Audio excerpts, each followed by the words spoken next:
Bank খাতে সীমাহীন দুর্নীতি, অনিয়ম ও অর্থ পাচারের প্রকৃত চিত্র উঠে আসে এবছর। জনগণ জানতে পারে জমি দখলের মতো ব্যাংক দখলে রাষ্ট্রীয় বিভিন্ন সংস্থার পাশাপাশি খোদ কেন্দ্রীয় ব্যাংকের মদদের তথ্যও। এছাড়া ঊর্ধ্বমুখী মূল্যস্ফীতির মধ্যেই দুর্বল ব্যাংকগুলোকে তারল্য সরবরাহে নতুন টাকা ছাপায় বাংলাদেশ ব্যাংক। এমন অবস্থায় বিশেষজ্ঞরা বলছেন ব্যাংক খাত ঘুরে দাঁড়াতে স্থিতিশীল রাজনীতি ও কঠোর নজরদারি প্রয়োজন। ব্যাংক খাতে খেলাপি ঋণ ছাড়িয়েছে ৩.৫ লাখ কোটি টাকা। তবে ঝুঁকিপূর্ণ ঋণ আরও অনেক বেশি। এস আলম সহ কয়েকটি লুটেরা গোষ্ঠীর প্রভাবে বছরের শুরুতেই ব্যাংকের নাজুক অবস্থা অনুমান করা যাচ্ছিল।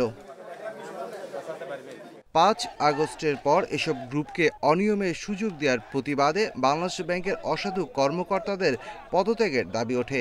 এমন অবস্থায় আত্মগোপনে চলে যান সাবেক গভর্নর আব্দুর রউফ তালুকদার।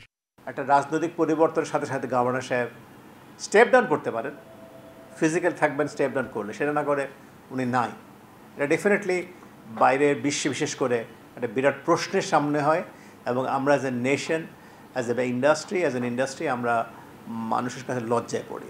আগস্টের মাঝামাঝি অর্থনীতিবিদ আহসান এইচ মনসুরকে গভর্নর হিসেবে নিয়োগ দেয় অন্তর্বর্তী সরকার।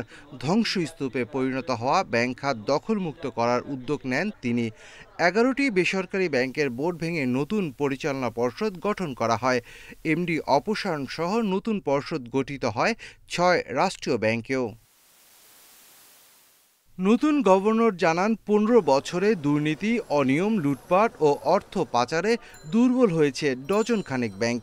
কেন্দ্রীয় ব্যাংকের এমন তথ্যের পর ওই ব্যাংকগুলোতে নগদ টাকা উত্তোলনের চাপ বাড়ে। এমন পরিস্থিতিতে তারল্য সংকটে পড়া ৬ ব্যাংকে ২২,৫০০ কোটি টাকা ছাপিয়ে দিতে বাধ্য হয় বাংলাদেশ ব্যাংক।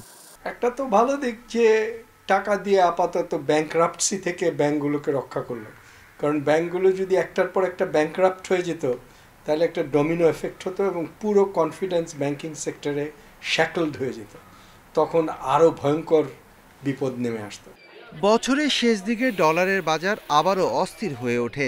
অনিয়মের অভিযোগ ওঠে বেশ কিছু ব্যাংকের বিরুদ্ধে।